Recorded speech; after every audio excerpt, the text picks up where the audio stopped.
नमस्कार आयुष्मान खुराना जी। बड़े आदमी हैं आप, जल्दी में रहते हैं, नहीं समय मिला होगा ठीक से रिसर्च करने का। मैं बताती हूँ आपको। देखिए, ये लड़का ही पैदा हुआ था कुंडी लगाकर दुनिया की सबसे सेफ प्लेस अपनी माँ के पास सो रहा था, लेकिन बेचारा सेफ नहीं था। उसको कफ सिरप दे के गला घूंट के उसकी अपनी माँ ने मार दिया।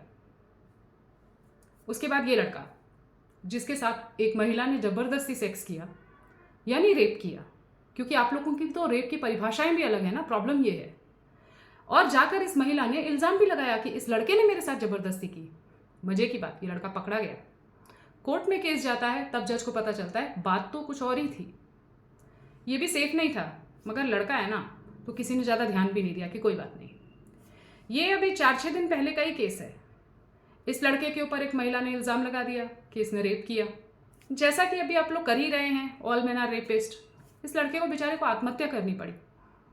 ये एक और लड़का, इंटरनेट पे माहौल ही ऐसा है, आप किसी को भी रेपिस्ट बना सकते हैं। इस बच्चे को भी आत्महत्या करनी पड़ी। स्कूल जाता, हंसता खेलता लड़का, सेफ नहीं था। कुंडी भी लगाई ही होगी इसने आत्महत्या करने से पहले, मुझे लगता है। ये एक और आदमी जिसने प्रॉपर्टी अर्जित की थी अपनी मेहनत से। 1 करोड़ रुपए दिए थे इनकी बहू ने इनको मरवाने के लिए। आदमियों के पैदा हुए थे, लेकिन सेफ नहीं थे। पता नहीं कैसे।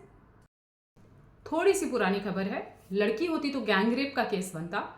लड़का था तो हमारे पास जेंडर न्यूट्रल रेप लॉज नहीं है, वैसे भी लड़के सेफ होते हैं ना, तो उसके साथ ये हो गया। आधे से ज़्यादा इंटरनेट तो यही कहेगा इसको मज़ा आया होगा। पुरुष भी कहेंगे, ऐसा नहीं है कि सिर्फ महिलाएं कहेंगे, पुरुष भी यही कहेंगे कि इसको मज़ा आया होगा। तो बेचारा कहीं शिकायत करने भी नहीं जा पाया। पता नहीं कौन था, कहाँ होगा, लेकिन सेफ होगा। लड़का है, सेफ होगा, ज़्यादा चिंता करने की ज़रूरत नहीं है। ये आदमी, इसने क्या सोचा था कि मैं अपनी बेटी को पढ़ा लिखा के सक्षम बनाऊंगा।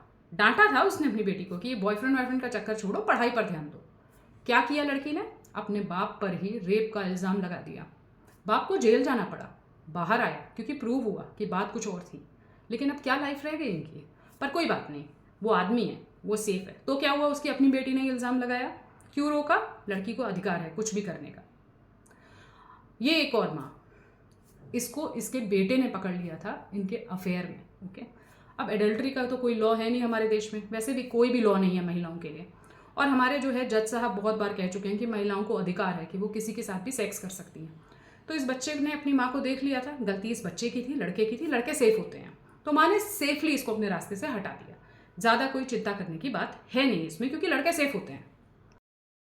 अब इन लड़कों को देख लीजिए, क्या मतलब है आउटरीच करने का? भैया आप लोग सेफ हैं, आप लोग कुंडी बंद करिए और चुपचाप से सो जाइए, कोई नहीं मार रहा आपको। आप क्यों मारे जाएंगे भाई? आप लोगों को आउटरीच करने की भी क्या ज़रूरत है? आप लड़के होके पैदा हो गए, बस सेफ्टी कार्ड है आपके हाथ में। अब आपका कोई बाल भी बांका नहीं कर सकता, ना आपका यौन शोषण हो सकता है, ना आपको काट के मारा जा सकता है। बल्कि बंगाल में तो ये होता चला आया है ना, कार्यकर्ताओं की लाशें लटकी हुई मिलती हैं, उनके नाम तक याद नहीं है हमको। हमको नहीं पता किसने मारा, सेफली मारा है, लेकिन इतना पता है वो सेफ थे, उनके साथ कुछ नहीं हुआ होगा। जो भी हुआ होता है वो सिर्फ लड़कियों के साथ होता है। इस देश में सिर्फ और सिर्फ महिलाएं सुरक्षित नहीं हैं। इस देश में बुजुर्ग सुरक्षित हैं, इस देश में बच्चे सुरक्षित हैं, इस देश में पुरुष सुरक्षित हैं। बल्कि पुरुष तो अब बस वो सुरक्षित हैं, बस हमने मान लिया है। आप लोग तो भैया नया लॉ बनवाने के बारे में सोचिए, पुराना पढ़िए मत। जो अमेंडमेंट हुआ था उसको पढ़ने की क्या जरूरत है? आप सिर्फ ये देखिए कि कोई ऐसा लॉ आए कि बस इल्ज़ाम लगे और यहाँ से गोली चली और बस सब खत्म, सब सेफली मिटा दिया जाए। और उसके बाद देखिएगा कि भारत देश कैसे सुरक्षित होता है। सबसे ज़्यादा असुरक्षित हमारा देश है और ये पुरुष ही रिस्पॉन्सिबल है, बस।